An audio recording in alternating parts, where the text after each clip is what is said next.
इस दुनिया पर जितना हक इंसानों का है उतना ही जानवरों का भी है। ये और बात है कि हम इंसानों ने कभी इस बात को तस्लीम नहीं किया। कभी हमने जानवरों को वो इम्पोर्टेंस नहीं दी, कभी इस नज़र से उन्हें देखा नहीं। हमने हमेशा उन्हें हाशिए पे धकेल के रखा। हाँ, हम पेट्स रखते हैं, उनसे प्यार करते हैं, but that is for our own emotional satisfaction. हमने जानवरों को कभी भी हिस्सेदार नहीं माना कि इस प्लेनेट के वो भी हमारे साथ साथ वो भी हिस्सेदार है। अब ये बात हमारे बिहेवियर में तो छलकती है ही, हमारे आर्ट फॉर्म में भी छलकती है।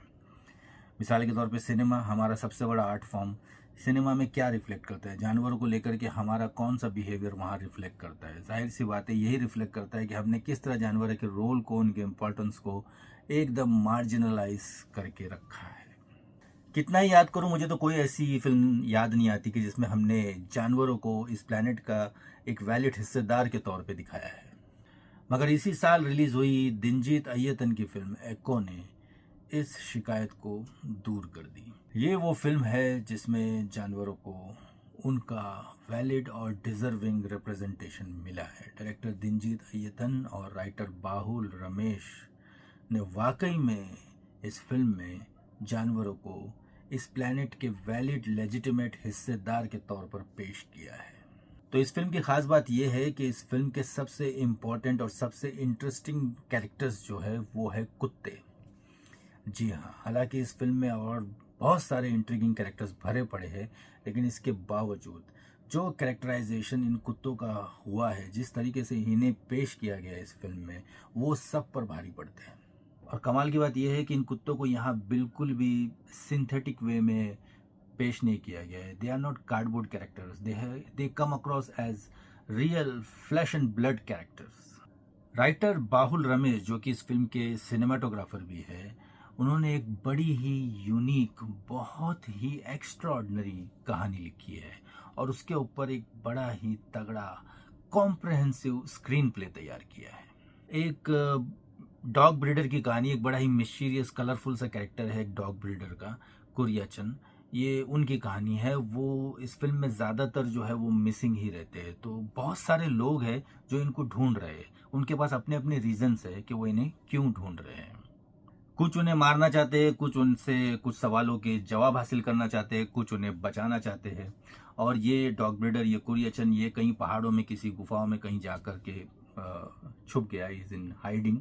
और ये जो कुत्ते हैं, बहुत सारे कुत्ते हैं जो इनके द्वारा ट्रेंड किए गए हैं, वो इसकी रखवाली कर रहे हैं। वो बिल्कुल किसी को भी उनके करीब आने नहीं दे रहे हैं। बड़ी ही मिस्टीरियस सी, बड़ी ही यूनिक कहानी है और ज़्यादा कुछ तो मैं बता नहीं सकता।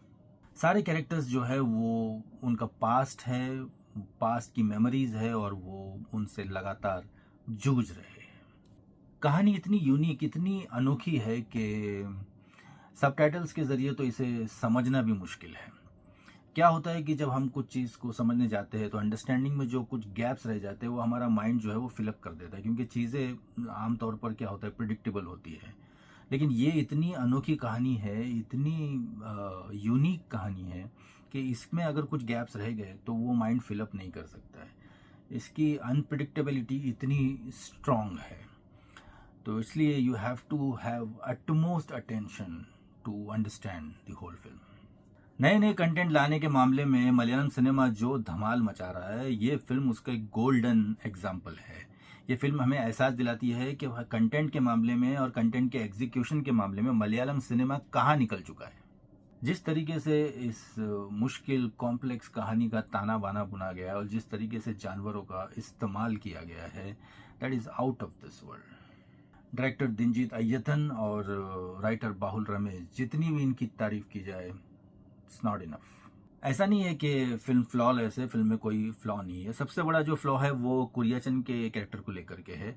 जो एक मिथिकल क्वालिटी है इस कैरेक्टर में, जो हम पूरी फिल्म में इनके बारे में सुनते रहते हैं, उसके चलते एक मिथिकल क्वालिटी डेवलप होती है इस कैरेक्टर को लेकर के। लेकिन जब ये कैरेक्टर सामने आता है, यानी कुछ जो सीन्स है कुरियाचन के इस फिल्म में, जब वो सामने आते हैं उन सीन्स में, तब वो इस मिथिकल क्वालिटी को जस्टिफाई नहीं कर पाते हैं। सौरभ सचदेवा को चुना गया है इस कुरियचन के सेंट्रल कैरेक्टर को प्ले करने के लिए।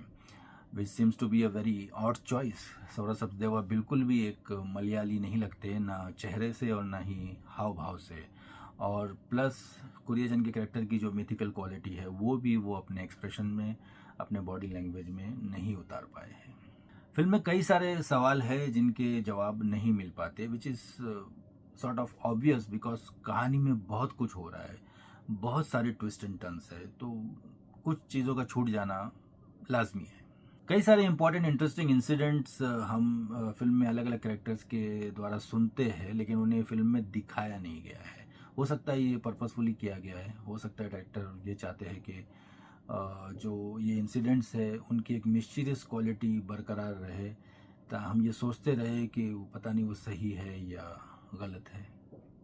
Overall, it's a fantastic film. It's a must watch. We all must watch it proudly, as our country has produced something like this, where we not only get the satisfaction of watching a very good story and its execution, but also gets to see animals getting their due representation.